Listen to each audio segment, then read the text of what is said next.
So I know that when you hear me say, okay, you gotta put 25 coats of wax on a brass barrel to make it, well, Cartaya spec. Well, first off, Cartaya spec's just, let's get this down real straight. Just because you don't do things exactly the way I do it does not mean your blaster's not good, great, wonderful. No, I'm sure people do great stuff. Liam Davis polishes the inside of his blasters by hand. That's great. That's wonderful. No. A lot of it is just my finickiness, okay? The way I'll do something. Yes, 10 coats of Teflon spray, 15 coats of pledge. Okay. Put in mind that when I mean a coat, this is what I mean, okay? Watch. This is what I'm talking about. This is a worker dot. I hate worker dots. So quite frankly, they're really good to use as this. So let's say, okay, the inside of it, I just put some pledge on the inside. Okay. Just got some pledge on my screen there. Sorry. Okay, so I got pledge on here, right? Now I'm going to take this pledge, I'm going to run it around like this, okay? Just like so. Okay, so now I got an even coat of pledge on here. Now, this is Big Blue. 16-inch barrel, 18.5K, fast motherfucker. Okay? Here's what I'm going to do. I'm going to take this barrel right here. This is going to be a little hard to do in the video, but I'll try. Take this dot right here. I'm going to push it in right there. I'm going to move this forward. Okay? And I'm going to take a wooden 3/8 rod. And I'm going to push this all the way in. Now, wood to not scratch the barrel. Okay? I'm going to push this all the way back to the breech, and then guess what I'm going to do? Now, you saw how I filled the inner part of it, right? Right? You saw that, right? The inside of the dart, right? I get tongue-tied, but I hope this comes out. It's not okay. I'm going to fire it. I'm going to fire it in my golf bag. Watch. That's it. So now, what happened was, that inside of that dot, when this fired, scattered the pledge all over the place. Not just the pledge on the dart. And there it is. Now, what do I do with this blaster for the next day? Well, I turn it upside down. I sit it by my bed. I let whatever water condensate or whatever's in there dry. And I leave it there overnight. When I come back, I'll take that same dot. Now, I'm going to do this figuratively just to show you. Okay? Okay, this is a swan barrel. 12 inches long. I'm going to do this to show you what I do. Okay. What I do then is very simple. Let's say this is in my blaster. And you don't have to take the blaster apart to this level and get it to this level to do this. I'll take a wicker dot or a 13mm dot. One that has more crush than 12/7. I'll put it to the crown. I'll take that same 3/8 inch. I'll push it forward and back. Take this dot, throw it away, do it again. Okay, one more time. So what this does is overnight that wax dries or becomes semi-dry to the point that I can clean it out, and what I'm left with is a thin, very thin wax layer. The wax has gone into every pore of the brass and it's dried. And I will let that sit there. Now, put in mind, why do I have this film about the British Atomic Agency on here while I'm doing this? Because that's part of my point. I don't actively just sit here and polish it.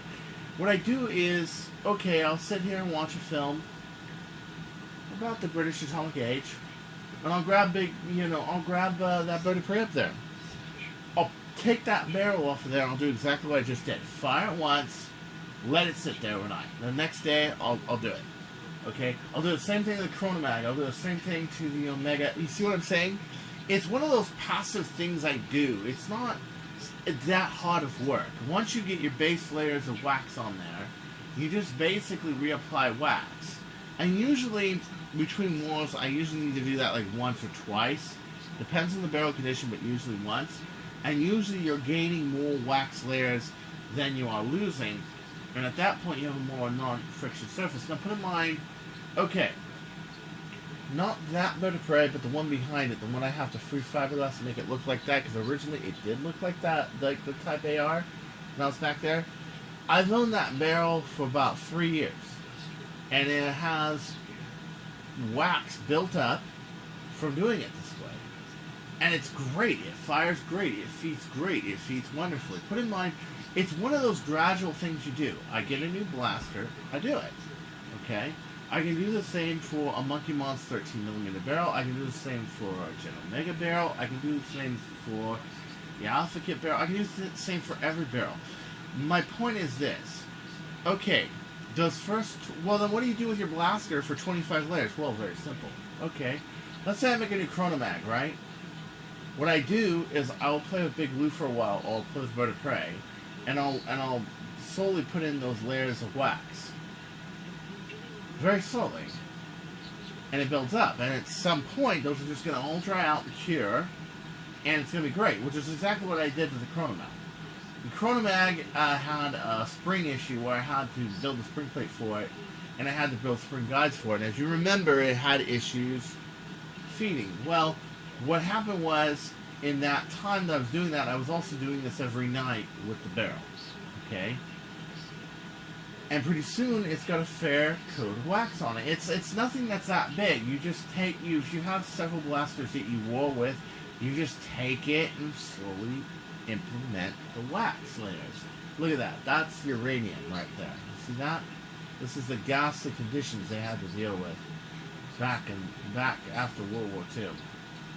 Horrible. Well, anyway, yeah, this is how you do it. So when you hear me say, "Oh, you need 25 coats of wax," I'm not talking about you got to make this some freaking black budget project sort of thing. I'm just talking, dude, just one day at a time, put a layer of wax on there, take it off, let it dry, let it cure, put another one. Between wars, you only need a couple. After you build your base layers, you're fine. Right. You basically make that your inactive blaster. Like for a long time, this blaster up here, the Omega long shot, was an inactive blaster. And at that time, I was applying wax very slowly. I could say the same about the Chronomag. Pretty soon the Work of Prophecy, but for right now, that's staying where it is as a reference. I'm doing a lot of analytics on that blaster. I've had me fire it, other people fire it, other people play it in like in quick flag kind of wars, stuff like that, to try to get a good review, and that is coming, by the way. But the Bird of Prey, that gold one has had about 50 layers of wax on it put on. The one behind it has had several hundred, maybe 200, 250 layers of wax put on the barrel. And, yeah. But that's over a long time, a long period. So when I'm kicking back, whatever, playing Fortnite, whatever, watching movies, whatever, drinking, whatever, that's what I do. And by the way, Lion has a very good point, that you should really get rid of because some of these barrels really do have ridges and stuff like that from the process of making the brass. You should really, really polish it first. But me, I just like my wax to be so thick that the valleys and peaks are not that much. So anyway, this is Chris Cartaya saying don't you go changing. And as, you know, other people have opinions about things and this and that, put in mind, okay, I sound very retentive on Facebook, but that's what it is. It's nothing that big a deal. Peace out.